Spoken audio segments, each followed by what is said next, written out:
Hello fish fools, Jeff here.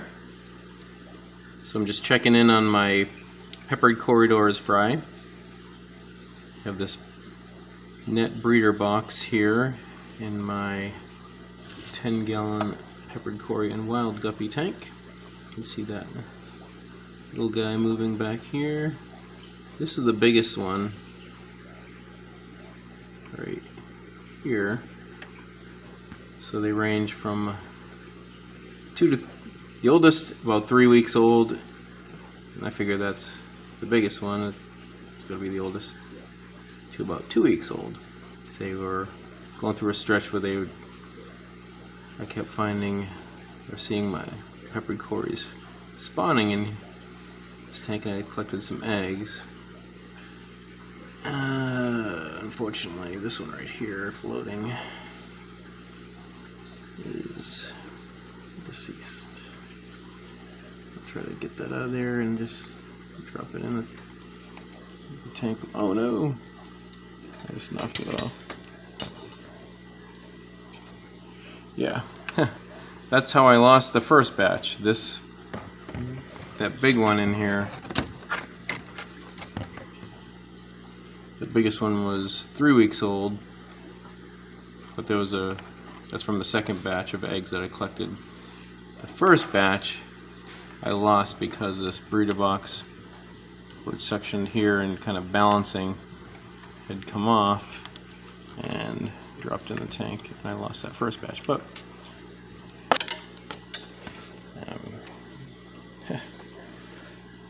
gotta be careful here. Yeah.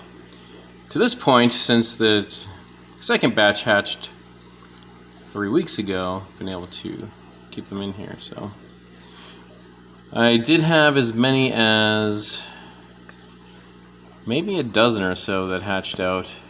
I think there might be this clump of job moss here. Maybe 7 or 8 of them left. So, you know, there's a little tiny one over here, probably the smallest from that range to this big one.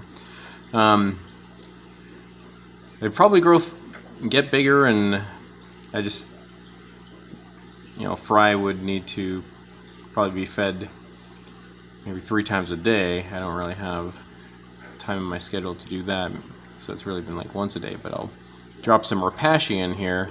The last clump I dropped in here is gone, so they can kind of feed on that without it, to last, so it doesn't go bad.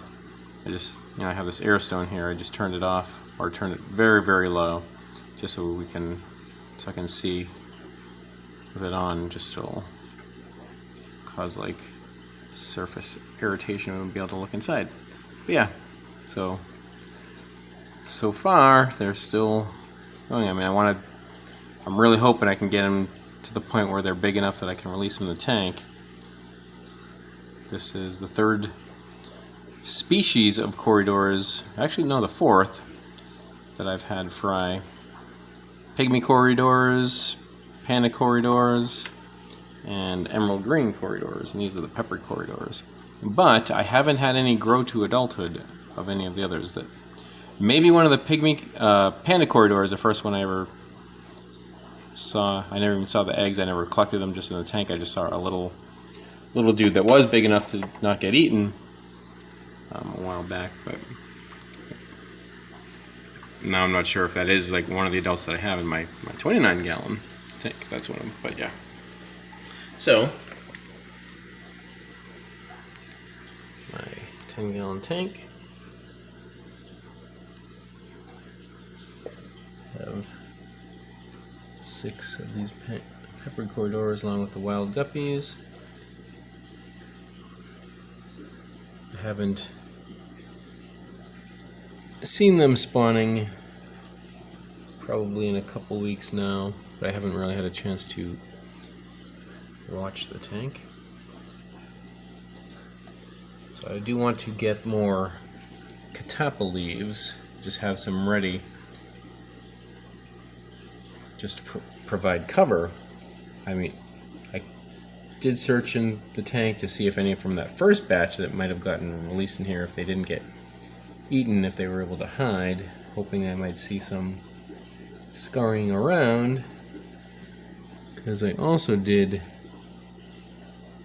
leave some eggs uncollected just to see if they might hatch out in the tank and manage to survive, but haven't noticed any yet. But still so much cover, it'd be hard to see if there even were. There's another breed box back there, like one of the plastic ones. I just let it drop in there just so it kind of maintains bacteria and algae on it, so if I do end up using it. Wild guppies looking cool. Alright. Well, that's it for now. And remember, I'm Jeff, and I enjoy fishies. Thanks for watching.